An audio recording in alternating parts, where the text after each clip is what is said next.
Hi everyone, welcome back to passport and spices. இன்னைக்கு நம்ம புளிச்சக்கீரை தொகையில் எப்படி பண்ணுறதுன்ட்டு பார்க்கலாம் வாங்க. இது கோங்குரான்ட்டு சொல்லுவாங்க, கோங்குரா தொகையல். சாதாரணமாக ஜெர்மனியில் புளிச்சக்கீரை ரொம்ப ரேராக தான் கிடைக்கும். வருஷத்தில் ஒரு தடவை, அதுவும் சம்மரில் தான் கிடைக்கும். சம்டைம்ஸ் நாங்கள் போகும்போதும் அங்கே இருக்கிறது கஷ்டம்தான்.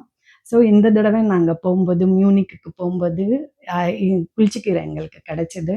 கிடைச்ச போது நாங்கள் லார்ஜ் குவான்டிட்டியாக எடுத்துன்னு அது வீட்டில் சமைச்சு வச்சுப்போம். வாங்க புளிச்சக்கீரை தொகையலுக்கு என்னென்ன தேவைன்றதை பார்க்கலாம். 3 கட்டு கீரை வாங்கி நான் க்ளீன் பண்ணி இங்கே வச்சுருக்கேன்.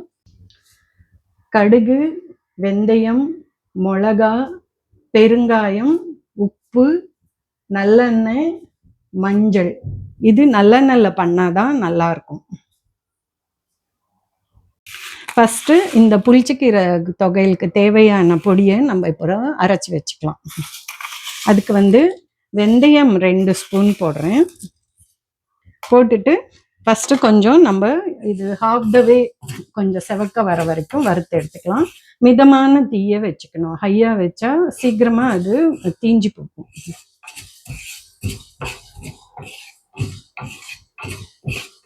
இப்போ லைட்டாக வாசனை வருது.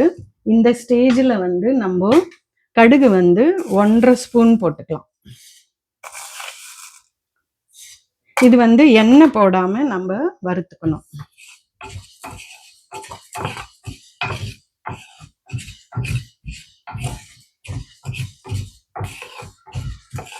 இப்போ கடுகு வெடிக்க ஆரம்பிச்சிருச்சு. வெந்தயம் கூட கொஞ்சம் நல்லா செவந்துடுச்சு. இப்போ நம்ம இதை எடுத்துடலாம். எடுத்துட்டு மிளகாவை போட்டு கொஞ்சம் நல்லெண்ணெய் போடலாம், இல்லாட்டி அது காரல் அடிக்கும். இப்போ வறுத்துக்க ஆரம்பிக்கலாம். ஸ்டவ் மீடியமாக தான் வச்சிருக்கேன். அப்போ அது நிதானமாக செவக்க ஆரம்பிக்கும். இப்போ மிளகாவை நம்ம நல்லா வறுத்து எடுத்துட்டோம். செவக்க கொஞ்சமாக எண்ணெய் போட்டுட்டு இந்த பெருங்காயத்தை நம்ம அதுக்கு பொரிச்சு எடுத்துக்கலாம். கொஞ்சம் எண்ணெயில்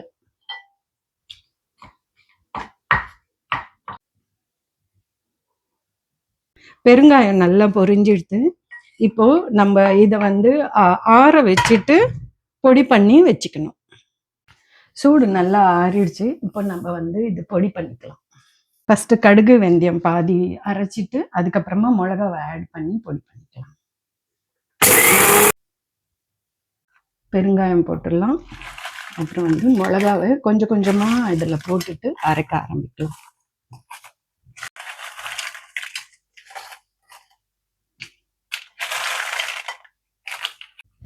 இந்த பொடியை நல்லா அரைச்சி வச்சாச்சு. அடுத்தது கீரையை வதக்கிக்கணும். கீரை வதங்கிறதுக்கு நம்ம கொஞ்சமாக எண்ணெயை விட்டுட்டு கீரையை வதக்க ஆரம்பிச்சிடலாம்.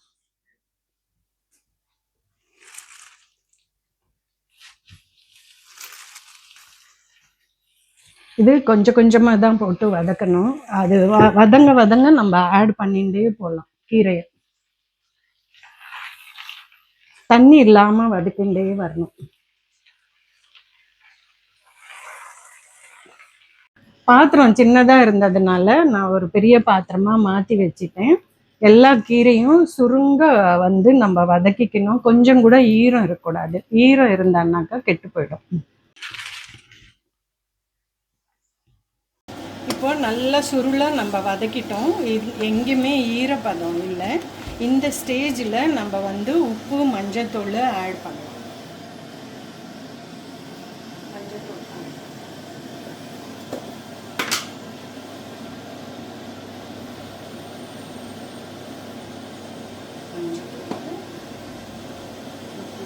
இது உப்பு நம்ம அப்பப்போ செக் பண்ணிக்கணும். இது அளவு சொல்கிறது கொஞ்சம் கஷ்டம். செக் பண்ணிவிட்டு அதுக்கு தகுந்த மாதிரி நம்ம போட்டுக்கணும்.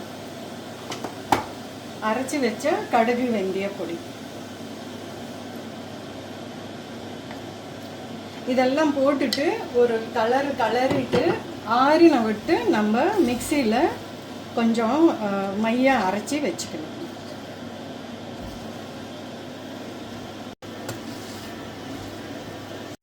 இப்ப வந்து இது நம்ம நல்ல சுருள வதக்கிட்டோம். இந்த ஸ்டேஜ்ல நீங்க வந்து உப்பு, காரம் எல்லாமே செக் பண்ணிக்கணும். அப்படி உங்களுக்கு உப்பு, காரம் கம்மியா இருந்ததுன்னா, ஆட் பண்ணிட்டு, காரப்பொடி இல்ல நான் இப்போ பொடி அரைச்சேன் இல்லையா? அது மொத்தமாவே போட்டுட்டேன். ஏன்னா கோங்கூரா நல்லா புளிப்பா இருக்கு. ஸோ, அதனால சப்போஸ் உங்களுக்கு அந்த கடுகு, வெந்தயம், மிளகா பொடி இல்ல அப்படின்னா, மறுபடியும் வறுத்து நீங்க ஆட் பண்ணிக்கலாம். ஏன்னா வறுத்த பொடின்றதுனால தைரியமா ஆட் பண்ணிக்கலாம். ஒண்ணுமே கெடாது. இந்த ஸ்டேஜ்ல நம்ப இது இப்படியே விட்டுட்டு, கடுகு நெறைய நல்லெண்ணெய் போட்டு கடுகு தாளிச்சு வச்சுக்கலாம். சப்போஸ் உங்களுக்கு இந்த நார் நாரா இருக்கிறது பிடிக்கல அப்படின்னா, இத ஆறின விட்டு மிக்ஸியில போட்டு எடுத்து கடுகு தாளிச்சு வச்சுக்கலாம். ஏன்னா, இன்னும் நம்ப இதுல கரெக்ட்டான எண்ணெய் போடல.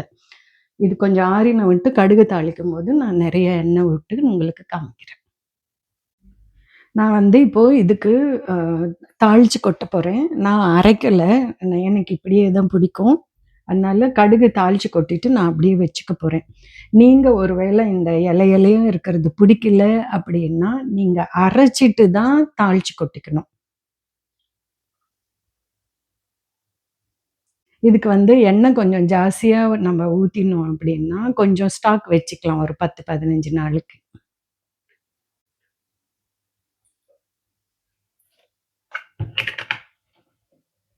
எண்ணெய் நல்லா சூடான விட்டு நம்ப கடுகு தாளிக்கலாம். எண்ணெய் இப்ப நல்லா சூடாயிட்டு, நம்ப கடுகு தாளிக்கலாம்.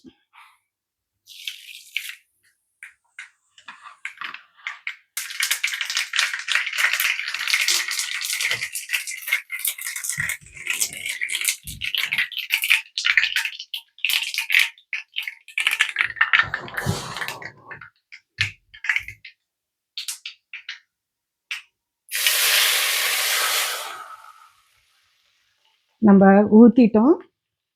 இது ஆறின விட்டு நம்ப வந்து பாட்டில்ஸ்ல போட்டு வச்சுக்கலாம். எண்ணெய் ஊத்திட்டு நல்லா கலரி வச்சுக்கணும். இது ஃப்ரிட்ஜ்ல 1 மாசம் கூட நம்ப வச்சுக்கலாம். ஒண்ணுமே ஆகாது. நல்லா இருக்கும். இந்த தொகையில வந்து நீங்க சுட சுட சாதத்த போட்டு பெசஞ்சு சாப்பிடலாம். சப்பாத்திக்கு தொட்டுக்கலாம், இட்லிக்கு தொட்டுக்கலாம், தோசைக்கு தொட்டுக்கலாம். எல்லாம் நம்ப இஷ்டம் தாங்க. எப்படி உங்களுக்கு பிடிக்குதோ அப்படி பண்ணிக்கலாம். இன்னொன்னு இந்த கடுகு, வெந்தயம், மொளகா பொடி ஜாஸ்தியானா, நீங்க இந்த மாரி பாட்டில்ல போட்டு ஸ்டாக் வச்சுக்கலாம். ஒண்ணுமே ஆகாது. இது எல்லாத்துக்குமே யூஸ் பண்ணிக்கலாம். சப்போஸ் இப்போ தால் பண்றோம் அப்படின்னா, அதுல கொஞ்சம் யூஸ் பண்ணிக்கலாம். கலர் ரொம்ப நல்லாருக்கும் தால்ல ஆட் பண்ணீங்கன்னா. அப்புறம் ஊறுகாய், திடீர்னு மாங்காய் ஊறுகாய் போடுறோம்னா, அதுக்கு யூஸ் பண்ணிக்கலாம். எல்லாத்துக்குமே மல்டி பர்ப்பஸா யூஸ் பண்ணிக்கலாம். இந்த வீடியோ உங்களுக்கு பிடிச்சிருக்குன்னா, லைக் பண்ணுங்க, ஷேர் பண்ணுங்க, சப்ஸ்கிரைப் பண்ணுங்க. வணக்கம்.